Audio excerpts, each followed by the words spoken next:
Welcome back. The Universal Postal Union has been speaking on the need to transform postal agencies across the world into financial hubs. And this is coming with a view to sustain the social services of the agencies. In Nigeria, the union is planning to roll out Android into rural areas where most of its branches exist. And the Postmaster General, Mr. Bisi Adegbuyi, explains why the impending reform is necessary. IPOS is about the only national institution that has the spread, the coverage, the network all over Nigeria.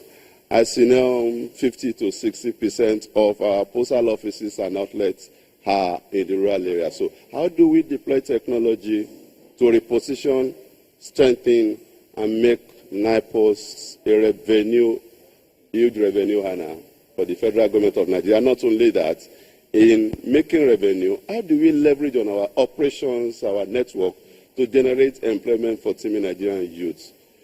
The value chain that is involved in using technology to reposition NIPOS, we are talking about automation of our processes. We are talking of deploying technology to be part of the exponentially growing e-commerce market that is in billions of naira. We are talking of technology to take financial services to the rural people unbanked who are not within the net, the banking net. There's a nexus between the post and poverty. There's a nexus between the post, a connecting link between the post and wealth creation. It is just that for a long time we have done the same thing, the same way, expecting to achieve different results. But that has changed because there's a new government that preaches change. The government ably led by President Muhammadu Buhari, Commander-in-Chief of Nigerian Armed Forces.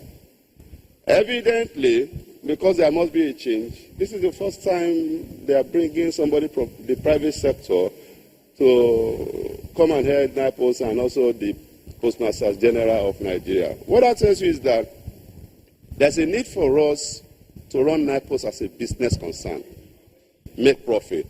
But don't forget, Post is also a social service. There's a universal service obligation that our people who are in the rural areas, regardless of the fact that Post may not profit from the rural areas because of low penetration of maize and technology and all of that, they must be taken care of. So what we need to do, that we're planning, is to strike a balance, a delicate balance between the need for us to make money and then to serve our people. The balance is this. If you don't make profit, you go into extinction, you are not going to be able to serve your people.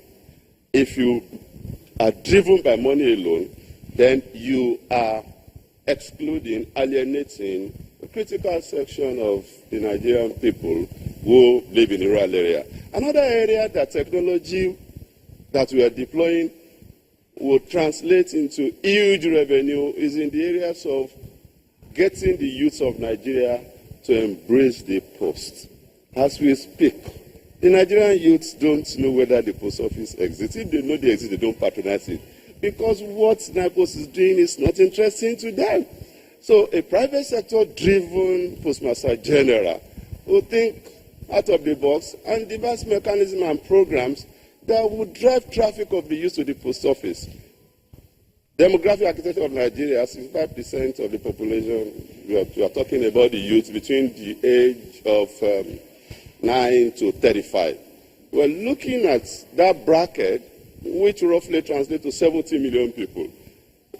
Kenyan posts, South African posts, you don't have, that kind of advantage that we have. So what we need to do is to harness our resources, our network, our reach, deploy technology, and begin to do things that will be interesting to the youth. These are energetic people, internet savvy, technologically driven, and they are raring to go. Now, you must do things that will interest them. What are we going to do?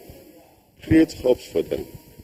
Those of them who are entrepreneurs, who are doing businesses, use what we have to reduce their costs. There are processes, but the starting point for me is what the Universal Postal Union has recommended.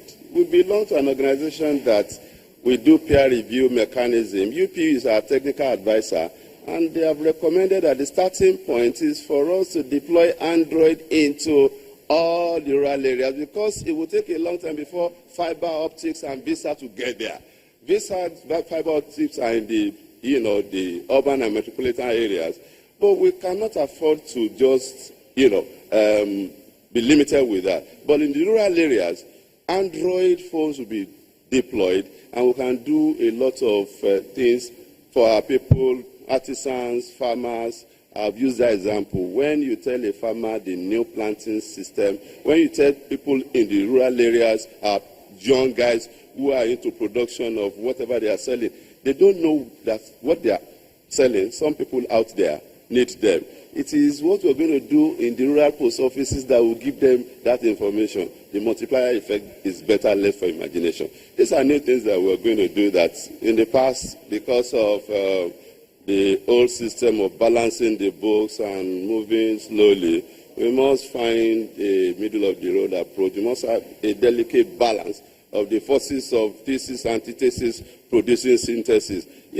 I'm from the private sector. The civil service will still draw it, but we must commercialize and corporatarize NIPOS. All of this are ongoing. The legislature is partnering with us. As you know, the executive has started the process by appointing somebody from the private sector to become the PMG. Well, great things definitely coming for NIPOS in the coming days.